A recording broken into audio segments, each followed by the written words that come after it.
भी ले लो तो बात तो एक ही है, सरकार तो उसकी है। कैसे मानेंगे? कभी चोर कहता है कि मैंने चोरी की है, कभी चोर मानता है अपनी बात। आज बीजेपी में कोई ऐसा बंदा दिखा दे जिसने करप्शन नहीं की हो। सबका साथ तो लेना चाहते हैं, सबका विकास की बात नहीं करते, मन की बात करते हैं, धन की बात नहीं करते। सबका साथ तो चाहिए पर विकास तीन चार बंदों का, समाज का, विश्वकर्मा समाज का क्या पोजीशन है, क्या हो रहा है, मतलब ही नोज। जिस तरीके से एक चीज मैं बोलूं, अब बीजेपी की बात ले लीजिए, इन्होंने विश्वकर्मा योजना निकाली सिर्फ विश्वकर्मा समाज को इकट्ठा करने के लिए। विश्वकर्मा को यूज कर मंत्री बना दो, 27 क्या 50 बना दो, और उनके हाथ में कुछ कलम की ताकत तो दो। डम्मी बनाना बहुत आसान है, जो बनाए हैं ओबीसी समाज के बनाए हैं वो उनके हाथ में तो कुछ नहीं है, पावर नहीं दी जाती। बिल्कुल पावर नहीं है, सिर्फ नाम का कि ओबीसी को यूज करना है। हमारे साथ मौजूद है इंद्रजीत जी, जो पूर्व राष्ट्रपति के पोते हैं और अभी बीजेपी में थे उससे पहले, लेकिन कांग्रेस में शामिल हुए हैं। तरीके से कहा जा सकता है कि घर वापसी हुई। सर, कैसे ये हृदय परिवर्तन हुआ या ये बदलाव कैसे आया?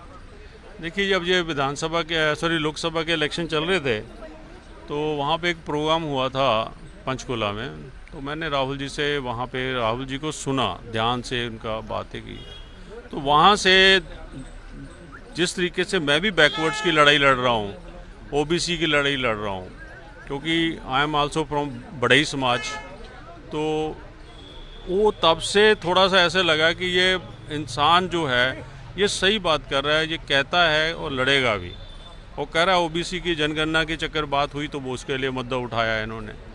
तो मतलब जो इन्होंने कहा है उस टाइम से वही किया राहुल जी ने, ठीक है, और लड़ाई भी वही लड़ रहे हैं। और ये अभी रिसेंटली अभी 30 तारीख से पहले हमारी रैली थी, तो हम मुलाकात हुई मेरी राहुल जी के साथ, डेलीगेशन हम मिले थे, और वहाँ पे भी उन्होंने जिस तरीके से बात की बैठकर 1 घंटा पूरे, तो 1 घंटे में उन्होंने बताया कि बड़ई समाज का, विश्वकर्मा समाज का क्या पोजीशन है, क्या हो रहा है, मतलब ही नोज। जिस तरीके से एक चीज़ मैं बोलूँ, अब बीजेपी की बात ले लीजिए, इन्होंने विश्वकर्मा योजना निकाली सिर्फ विश्वकर्मा समाज को इकट्ठा करने के लिए, विश्वकर्मा को यूज करने के लिए। अब देखिए, विश्वकर्मा भगवान के 5 पुत्र हैं, ठीक है, और इन्होंने 18 बना दिए। कितने लोगों को जोड़ दिया? क्या लग रहा है सर, जो बीजेपी वादे करती है, खासकर प्रधानमंत्री जब आए, ओबीसी एज ए फेस दिखाया गया देश में कि ओबीसी के कैंडिडेट है, प्रधानमंत्री बनेंगे, ओबीसी का बेटा हूँ, तो क्या वो जो कहते हैं करने और फर्क है? देखिए, आप तो प्रेस वाले हैं, आप जगह जगह जाते हैं। एक चीज़ मुझे समझ नहीं आई, 15 साल इंसान गुजरात का सीएम रहा, तब तक तो उनका जन्मदिन 17 सितंबर को होता नहीं था। अब उनका जन्मदिन भी निकल आया 17 सितंबर का, तब उन्होंने ओबीसी नहीं कभी कहा अपने आप को। ये जब देखा कि ओबीसी समाज की गिनती ज़्यादा है, अब अपने आप को ओबीसी कहने शुरू कर दिया, मैं ओबीसी हूँ। कोई प्रमाण पत्र है ओबीसी है? बता दीजिए। कहनी और डाउट है अभी? बिल्कुल डाउट है। खुले मन से कहते हैं कि हमने ओबीसी का सबसे ज़्यादा उद्धार किया, मंत्री हमने बनाए सबसे ज़्यादा अपनी। सर, मेरी बात सुन लीजिए, आप मंत्री बना दो, 27 क्या 50 बना दो, और उनके हाथ में कुछ कलम की ताकत तो दो। डम्मी बनाना बहुत आसान है, वो जो बनाए हैं ओबीसी समाज के बनाए हैं, वो उनके हाथ में तो कुछ नहीं है, उनके हाथ में कुछ नहीं है, पावर नहीं दी जाती। बिल्कुल पावर नहीं है, सिर्फ नाम का कि ओबीसी को यूज करना है कि मैंने ओबीसी के मंत्री बना दिया। तो सर, एक मुद्दा बहुत जोरों से चल रहा है इस वक्त की वोट चोरी का मामला। राहुल गांधी लगातार उठाते आ रहे हैं और उन्होंने प्रेस कॉन्फ्रेंस करके सबूत भी दिए हैं। चुनाव आयोग इस बात को मानने को तैयार नहीं है, इस पर क्या कहेंगे? सर, चुनाव आयोग ले लो या बीजेपी ले लो, तो बात तो एक ही है, सरकार तो उसकी है।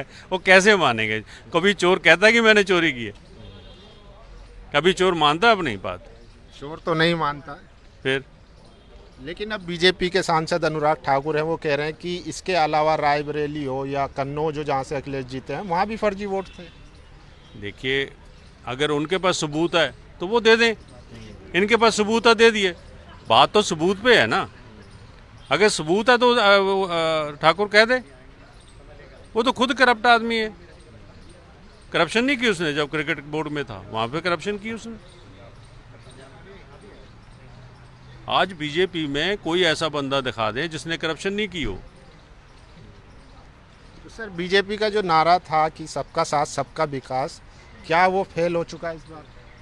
टोटली फेल है। सबका साथ तो लेना चाहते हैं, सबका विकास की बात नहीं करते, ठीक है। मन की बात करते हैं, धन की बात नहीं करते। अरे पब्लिक को धन भी चाहिए, कल मन की बात है, तुम्हारे मन में क्या है हमें नहीं पता, तो पब्लिक को तो धन चाहिए गुजारा करने के लिए, उसकी बात कभी करेंगे नहीं की।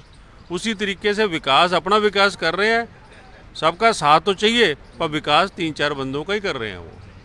सर आखिरी सवाल, आपको कब लगा कि बीजेपी मुझे छोड़ देनी चाहिए, या ऐसा क्या हुआ कि आपको लगा मैं अब इसमें नहीं रहूँगा, कांग्रेस में जा रहा हूँ? जो पिछले जो लोकसभा इलेक्शन हुए तब से मन खट्टा हो गया था मेरा।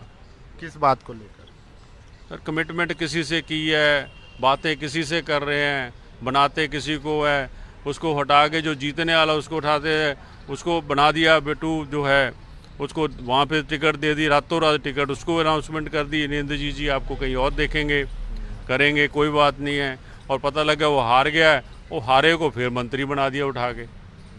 अब एक चीज़ बताइए, बीजेपी के अंदर जो बंदा, मैं तो 5 साल से था, जो उससे पहले थे 50-50 साल से, 25-25, 30-30 साल से काम कर रहे हैं, उनके दिल पे क्या बीतेगी?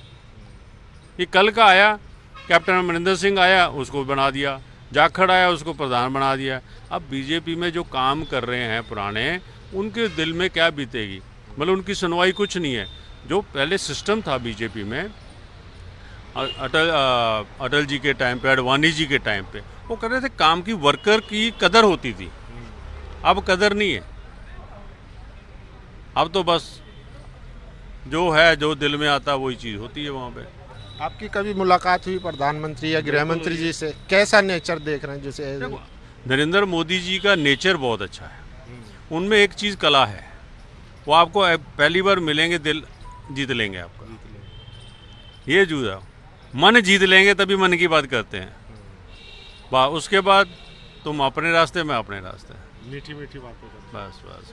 चलिए, तो देखिए ये थे इंद्रजीत जी जो अभी कांग्रेस में शामिल हुए हैं, इससे पहले बीजेपी में भी रहे हैं, और पूर्व राष्ट्रपति ज्ञानी जेल सिंह के पोते हैं। आज उन्होंने कांग्रेस शामिल की है। इनके साथ साथ प्रोफेसर रतन लाल और प्रोफेसर रविकांत भी आज कांग्रेस में शामिल हुए हैं। कैमरा पर्सन आशीष के साथ, Congress headquarter Delhi, national Dastak. National Dastak की आपसे गुजारिश है कि अगर इसको बचाना चाहते हैं तो नेशनल दस्तक को सब्सक्राइब करने के लिए रेड कलर के सब्सक्राइब बटन को दबाएं, फिर बेल आइकन की घंटी दबाएं। नेशनल दस्तक को बचाने के लिए बहुत जरूरी है कि हर खबर को शेयर करें, लाइक करें, कमेंट जरूर करें।